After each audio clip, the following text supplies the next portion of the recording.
Welcome back, everyone. Today we're going to talk about another one of my paper decks, Kykar Wind's Fury. The deck that slings spells, goes wide in the air with spirit tokens, and can use those tokens in various ways to power up massive game-ending spells. I like this one because there are a few different lines to pursue that weave together nicely, so there's some variety and robustness in the gameplay. There are 5 game changers here, and the deck is low to the ground with plenty of disruption, so it fits in bracket 4 pretty nicely.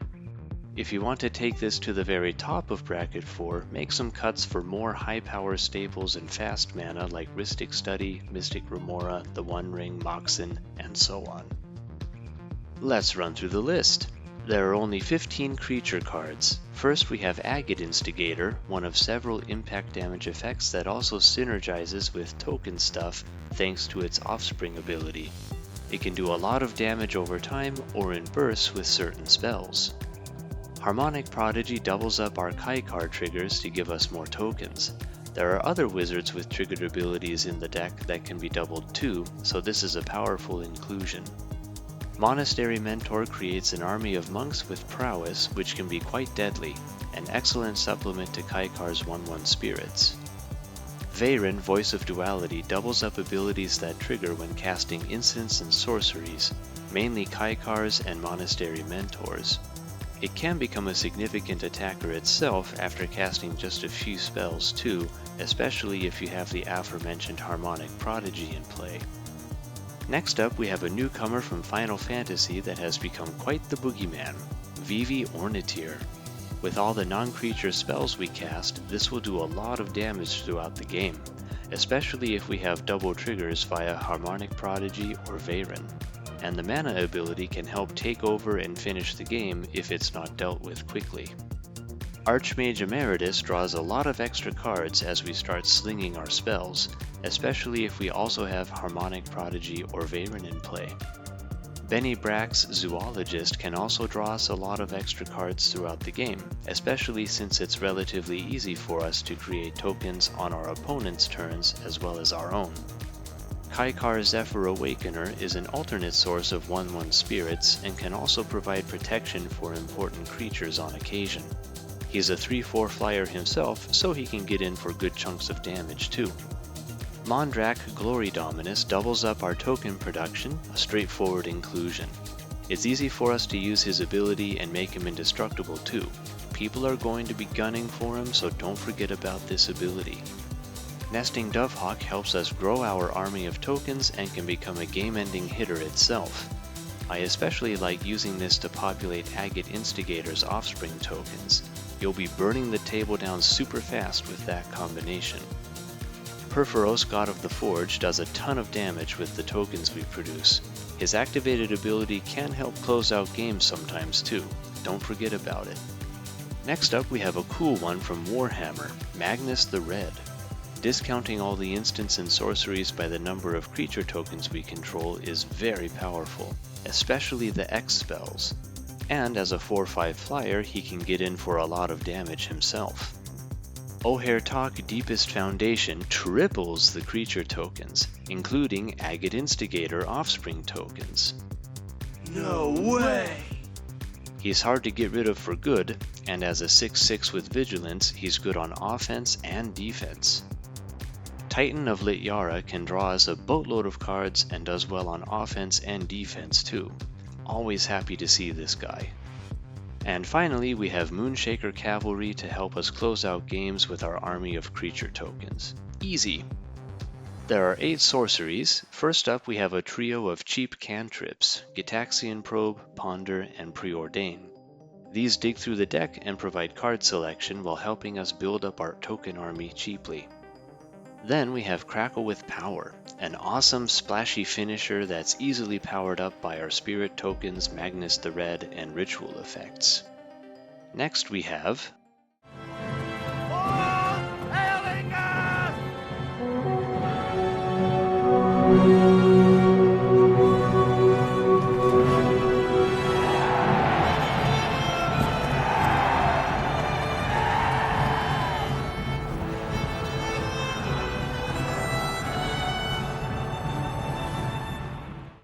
This is another awesome splashy finisher that can be powered up by our spirit tokens, Magnus the Red, and ritual effects. If we have Perforos or similar effects up, the game might end before we even get to the combat phase. Speaking of ritual effects, Jeska's Will is one of our game changers. It digs 3 deep and provides mana to help cast what we find. If you have this in hand, consider the timing and sequencing carefully so you get max value. Don't play your land for turn before casting this, that's the big one. Solve the equation searches for an instant or sorcery and puts it straight into the hand. Since it's sorcery speed and opponents get to see what you tutor, I usually save this to fetch a game-ending spell on the turn I intend to win. But you can also fetch up a counterspell and hold it over people, of course. And our last sorcery is Mana Geyser, the game changer that's not a game changer, yet. Are you ready to cast Crackle with Power where X equals 7 and deal 35 damage to 7 targets? I sure am. Now the instants. We have 21 of them with a wide variety of effects. We have a pair of cheap cantrips in Consider and Opt, an easy way to get more spirits while digging through the deck. We have Brainstorm for the same reason, to dig through the deck and get more tokens. Stifle, or Beholder's Sleep Ray in this case, can stop a lot of dangerous things from happening. Most commanders have powerful activated and triggered abilities these days. Wizards needs to print more Stifle effects, and we need to play them more often. We have a pair of tutors in Enlightened Tutor and Mystical Tutor. There are a lot of powerful enchantments to fetch up with Enlightened Tutor. There's also one artifact worth searching up that we'll see in a bit. Mystical Tutor can fetch so many different things. Control spells, ritual spells, finisher spells, whatever's good at the time. Into the Floodmaw is a versatile if temporary solution to a lot of problems. You can bounce threatening creatures, combo pieces, value engines, whatever you need, for 1 blue at instant speed. Tough to beat. Swords to Plowshares is here as well, of course. Tough to beat the efficiency. Orum's Chant does a lot for its cost. It can stop someone's big turn with the silence effect and or act as a pseudo fog when kicked. Next up we have a powerful ritual spell in Battle Hymn. It has the potential to add a ton of mana at instant speed to power up our big X spells. Speaking of big X spells, we have Grand Crescendo. I like that it can be cast for X equals 0 just to give the team indestructible. Otherwise you can dump a ton of mana into it and create a huge army of citizens out of nowhere. It combos well with Perforos and similar effects. And our last X spell is Pull from Tomorrow, which can draw a boatload of cards at instant speed for us. Perfect. There's a pair of counter spells in Mana Drain and Fierce Guardianship.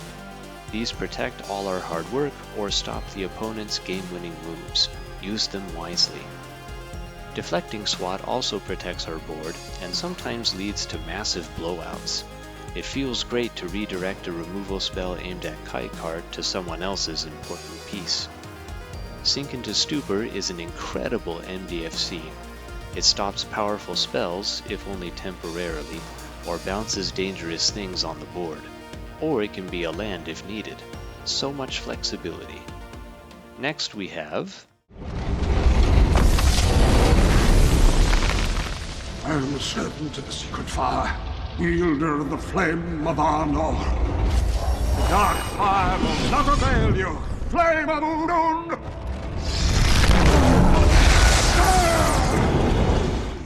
Flame of Anor is a powerful inclusion here. Our commander is a wizard, and there are other wizards in the deck too, so we will usually be able to choose 2 modes. All of them are extremely useful too. Generous Gift can deal with any permanent at instant speed, really simple. I run Midnight Haunting because it effectively creates 3 spirits for 3 mana at instant speed when we have Kykar out. It's a really good deal. And our last 2 instants are powerful protection spells, Clever Concealment and Teferi's Protection. There are a lot of gotcha moments to be had with these.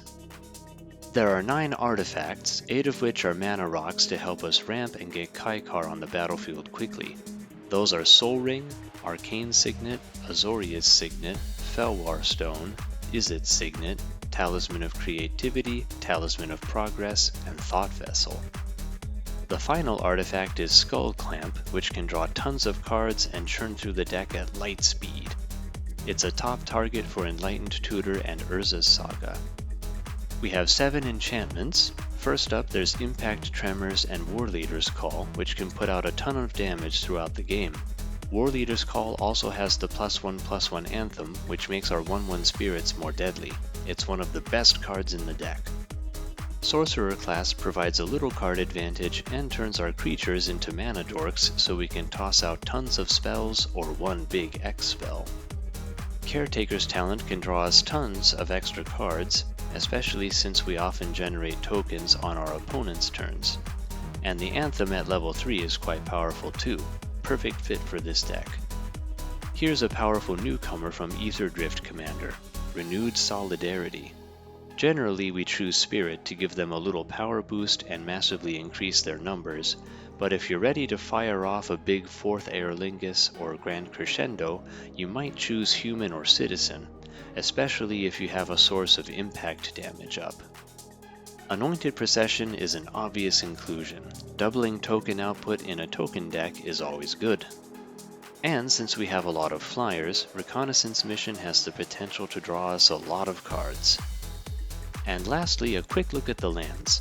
Demolition Field gives us a way to deal with Cradle, Coffers, Vorath Stronghold, and so on without setting us back too much. Elegant Parlor and Meticulous Archive give us that powerful free surveil. Urza's Saga is here to fetch up Skull Clamp or Soul Ring. Creating the construct is sometimes relevant too, especially if you have Nesting Dovehawk. 3-Tree City can potentially create boatloads of mana for us. Odawara Soaring City has a powerful channel ability that can disrupt our opponent's plans or protect one of our things. Fiery Islet can draw a card if needed, though it rarely comes up. Temple of Enlightenment provides some card selection with the Scry.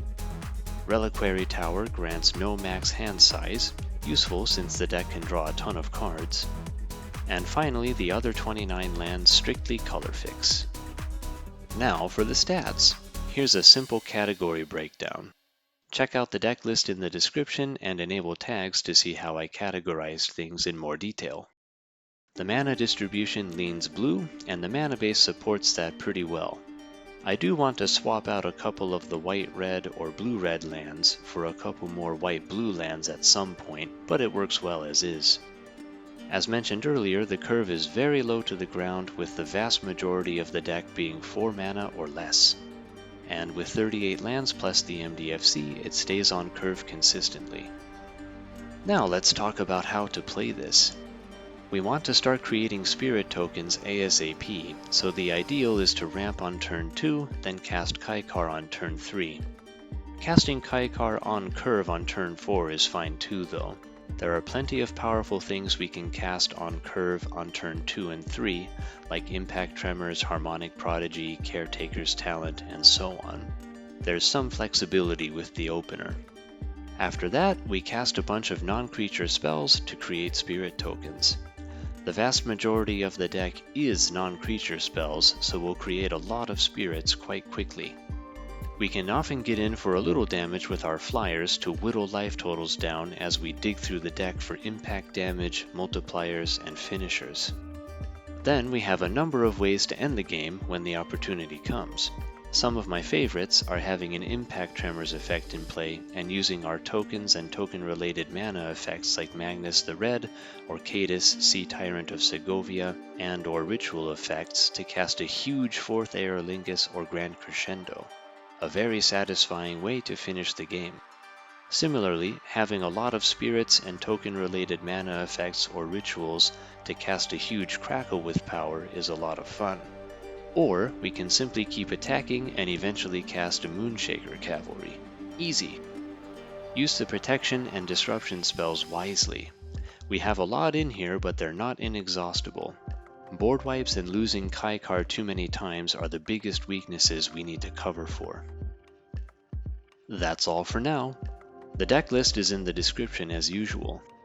Kykar is hanging in there as the 110th most popular commander on EDH Rec, and with good reason. He's powerful and can be taken in a few different directions. There's a lot of appeal.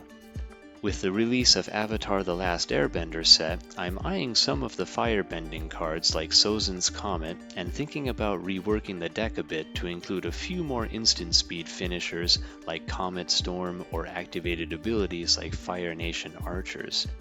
I'll test it out and see if it works as well as I think it will. Also looking to make space for Wan Shi Tong and Redirect Lightning. It's gonna be awesome. Thanks for hanging out, and I'll see you in the next one.